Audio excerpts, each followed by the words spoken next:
सभी को सादर जय श्री राम। जैसा कि आज हम जो चर्चा कर रहे हैं वह चर्चा है भक्तमाल की। भक्तमाल एक ऐसा ग्रंथ है जिसको पढ़ने से, सुनने से, अपितु केवल हृदय के पास रखने से परमात्मा की प्राप्ति हो जाती है। क्योंकि एक ऐसा ग्रंथ है जो भगवान की कथाओं से नहीं बना, यह ग्रंथ बना है भक्तों की कथा से। और भक्त भी ऐसे भक्त जिनके एक आवाज पर भगवान इस कलिकाल में, सृष्टि में पधार जाते थे। उनकी ऐसी भक्ति थी, ऐसी दृढ़ भक्ति के चलते ये भक्तों की श्रेणी में आए और इस भक्त माल रूपी माला में वह जो समर्पित हुए और इनकी कथाएं इस भक्त माल में सम्मिलित हुई है। ऐसे भक्तों की कथा हम भक्त माल में कर रहे हैं। भक्तमाल को समझना है तो उसके नाम को पहले जाने कि आखिरकार है क्या। भक्तमाल अर्थात भक्ति की माला। माला तो आप सब लोग समझते ही होंगे कि माला किसे कहते हैं, ये इस प्रकार की माला। लेकिन ये माला जो है भक्तों से कैसी बनी, उसका सीधा सा अभिप्राय यह है कि ऐसे भक्त हैं इस माला में जिनके ऐसी भक्ति थी, जिनकी ऐसी अटूट भक्ति थी कि वह भगवान के हृदय के पास सदैव विराजमान रहते थे। और वही माला भगवान नित्य धारण करते हैं, जिसे भक्त माला कहते हैं। और भक्त बनना सहज काम नहीं है, क्योंकि भक्त बनने के लिए हमें बहुत कुछ त्यागना पड़ता है। पहली चीज तो काम, क्रोध, मद, लोभ, मोह, जिसे त्यागना मतलब नामुमकिन के समान है। ऐसे ही ग्रंथ है भक्तमाल। अगर हम इसे पढ़ें तो हम काफी हद तक भगवान तक पहुंच सकते हैं। अगर हम उसे दृढ़ता से पढ़ें, शुद्ध भाव से पढ़ें, तो काफी अच्छा जो ग्रंथ है वो भक्तमाल है। भक्त शब्द की उत्पत्ति कहां से हुई? जो भक्त शब्द है वो भृत शब्द से मिलकर बना है, और भृत का तात्पर्य होता है दास। तो दास्य भाव से ही यहाँ पर जो है भक्ति प्रकट हुई है। अब आप कहते होंगे कि कली काल में भक्तमाल इतनी प्रचलित क्यों नहीं है? उसका कारण यह है कि संतों ने इसे रख लिया। भक्ति कालीन ग्रंथ है। रामचरितमानस और भक्तमाल दोनों एक ही काल में लिखे गए, लेकिन बस इतना ही अंतर इनमें था कि ये जो ग्रंथ है ये संतों ने अपने पास रखा और उसका श्रवण किया और भगवान को सुनाया। लेकिन बाकी ग्रंथ जो है कलिकाल में गाए जाने लगे। लेकिन भक्तमाल अब बाहर आने लगा है, अब उसका श्रवण सभी लोगों के बीच में कराया जाने लगा है, क्योंकि अब पता है कि भक्ति जो है वो क्षीण हो रही है। और भक्ति नित्य दिन रात जो क्षीण हो रही है उसे पुनः जागृत करने के लिए भक्तमाल का श्रवण कराना और श्रवण करना अति आवश्यक है। इसलिए हम लोग नित्य प्रयत्न करते हैं कि हम भक्त माल को जन जन तक पहुंचाने का प्रयास करें। अपने सूक्ष्म भाव में तो भक्त माल को पिरोना असंभव है, लेकिन फिर भी प्रयत्न कर रहे हैं कि आपको भक्त माल के बारे में परिचय दे सके। इसके रचयिता नाभादास गोस्वामी जी महाराज हैं, जो श्री अग्रदेव देवाचार्य जी और श्री किलादेव जी महाराज के शिष्य हैं। और गलता जी गादी जयपुर, यहाँ पर श्री नाभादास गोस्वामी जी का जो है नामकरण हुआ और दीक्षा संस्कार हुआ। श्री अग्रदेव जी ने उन्हें मंत्र दिया, राम मंत्र की दीक्षा दी। और राम मंत्र की दीक्षा के बाद उन्होंने दास्य भाव से सेवा करना प्रारंभ किया। उनका नाम था नारायण दास, लेकिन अपने गुरु के नाभि की बात जानने के बाद उनका नाम पड़ गया श्री नाभादास गोस्वामी जी महाराज। इसीलिए वो नाभादास। जब उन्हें आदेश मिला कि आपको भक्तों के चरित्र की रचना करना है, तो उनके मन में एक जिज्ञासा उत्पन्न हुई कि भगवान लिखने के लिए अनेक ग्रंथ है, नाना प्रकार के ग्रंथ है, लेकिन मैं भक्तमाल ही क्यों लिखूं? इससे होगा क्या? तब भगवान ने कहा कि नाभादास जी, अगर आप भक्तमाल लिखते हैं तो कलयुग में जो भक्ति क्षीण हो जाएगी, उस भक्ति को पुनः जागृत करने में यह अति आवश्यक ग्रंथ मान्य होगा। और नित्य इसका श्रवण जो करेगा वो भक्ति को प्राप्त करेगा।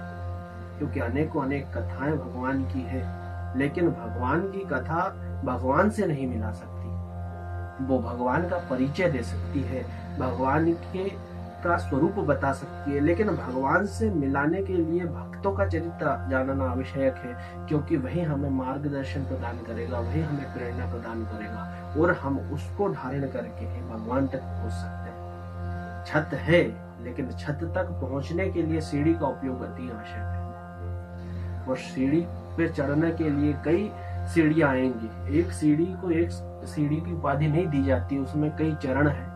ऐसे ही भक्ति के भी कई चरण हैं, अनेकों अनेक रूप कहीं बताए गए। कहीं रामचरितमानस में आप श्रवण करेंगे तो रामचरितमानस में नवदा भक्ति बताई गई, सबरी के द्वारा जो भक्ति की गई उस भक्ति में नवदा भक्ति को बताया गया।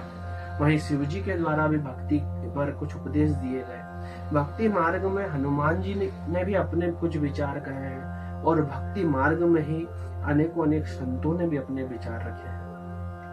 वहीं नाभादास गोस्वामी जी महाराज ने भक्तमाल का लेखन किया और पहला दोहा लिखा, भक्त भक्ति भगवंत गुरु चतुर नाम बपुए तिन के पद वंदन किए नासे बिंदरे। उसका सीधा और सरल सा जो प्रभाव है, उस अर्थ है उसका, वो मैं आपको बताता हूँ। भक्त भक्ति भगवान और गुरु, सृष्टि में ये चार ही है,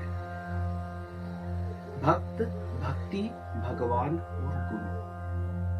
भक्त बने बिना भक्ति की प्राप्ति नहीं हो सकती, और भक्ति की प्राप्ति नहीं होगी तो भगवान की प्राप्ति नहीं होगी। और भगवान तक पहुंचना है और भक्ति की प्राप्ति करना है, भक्त बनना है, तो गुरु का आश्रय लेना अनिवार्य है। तो इस जीवन में जो बताया गया है, इसके माध्यम से कि भगवान तक पहुंचने के लिए भगवान की कथाओं को तो श्रवण करना ही है, साथ में अगर हो सके तो भक्त के चरण भी पकड़ लेना चाहिए। अगर भक्त के आप चरण पकड़ते हैं तो भी भगवान तक पहुंचना संभव हो जाता है।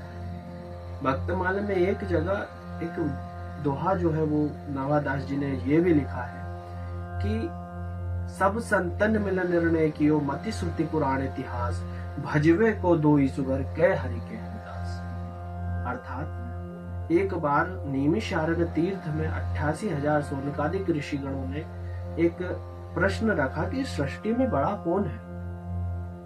किसी ने कहा कि सृष्टि में सबसे बड़े पृथ्वी है।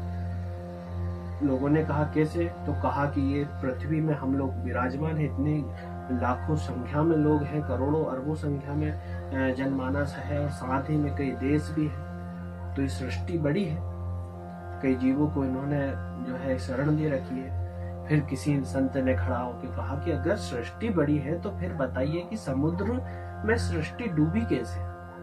हम लोग पढ़ते हैं भगवान बराह अवतार करके और सृष्टि को बाहर लेके आए थे समुद्र से, तो आखिरकार ये हुआ कैसे। और सृष्टि अगर इतनी बड़ी है तो समुद्र में भराई कैसे, समुद्र में डूबी कैसे। तो कहा समुद्र बड़ा है। फिर वहीं पर एक बात और उठी कि अगर समुद्र बड़ा है तो हमने तो यह भी सुना है कि समुद्र को श्री अगस्त मुनि जी ने ग्रहण कर लिया था, और वो भी अपने चुल्लू भर में दोनों हाथों के मध्य पूरे समुद्र का पान कर लिया था। तो क्या समुद्र इतने बड़े हैं कि केवल अगस्त ऋषि ने उनको ग्रहण कर लिया? नहीं। तो किसी ने कहा कि अब तो यही कहेंगे कि अगर अगस्त ऋषि ने किया तो अगस्त ऋषि बड़े। तब फिर संशय उठा कि अगस्त ऋषि कहते हैं कि बड़े हैं, तो फिर अगस्त ऋषि तो एक तारा है। तो किसी का मत हुआ कि संसार में जो तारा है वे तो छोटा होता है, तारा से बड़े होते हैं सूर्य, तो सूर्य बड़ा हुआ। फिर किसी का मत आया कि अगर सूर्य बड़े हैं तो सूर्य तो भगवान का माया नेत्र है। फिर किसी ने कहा कि अगर भगवान का नेत्र है तो इस सृष्टि में भगवान बड़े हैं। तभी उसी समय पे श्री सुखदेव मुनि जी का आगमन हो गया। सुखदेव मुनि जी से सभी ने प्रश्न किया कि आप हमें बताएं कि सृष्टि में सबसे बड़ा कौन है। हम सभी का मत यही हुआ कि सृष्टि में सर्वप्रथम जो है बड़े हुए भगवान है। तब सुखदेव मुनि जी ने कहा कि आप हमें एक बात बताइए कि आपके हृदय में कौन विराजमान है। तब बताया गया कि सृष्टि में और इस हृदय में जो विराजमान है वह है परमात्मा और भगवान। हम सभी के हृदय में भगवान विराजमान है। तो भगवान आपके हृदय में विराजमान है, सुखदेव जी की ये बात सुनी तो सभी लोग आश्चर्यचकित हो गए, क्योंकि उसमें बहुत सोचने और गहन चिंतन का विषय था कि इतना बड़ा परमात्मा अगर आपके हृदय में है तो सोचिए कि आपकी भक्ति प्रबल है, इसलिए वो आपके हृदय में है। इसलिए संसार में भक्त श्रेष्ठ है, भक्त बड़ा है, क्योंकि उसके हृदय में वो परमात्मा जो सृष्टि का रचना करता है, सृष्टि के का पालनहार है, वो विराजमान है। इसलिए सृष्टि में सबसे बड़ा जो है वह भक्त है, और भक्त को बड़ा बनाती है उसकी भक्ति। इसलिए भक्त माल का जो मुख्य उद्देश्य है वह भक्ति है। अगर हम नित्य भक्ति भाव में लीन रहेंगे, हम नित्य भक्ति को साधने के प्रयत्न करेंगे, तो फिर हमें और कुछ साधने की आवश्यकता नहीं है, और हम दिन दोगुनी रात चौगुनी केवल और केवल भगवान की भक्ति में बढ़ते रहेंगे। और भगवान का दर्शन भी एक दिन ऐसा होगा जो हमारे लिए सहज हो जाएगा, सरल हो जाएगा, और नित्य हम उसकी भक्ति में लीन रहेंगे। तो अपने कुछ शब्दों में मैंने प्रयास आप तक रखा कि केवल भक्त माल का, क्योंकि ज्यादा समय मैं आपको नहीं दे पा रहा हूँ, लेकिन जल्द ही आप तक पहुंचाऊंगा और मैं आप तक भक्ति मार्ग की कई अन्य कथाएं लेकर आऊंगा। बोलिए भक्त और भगवान की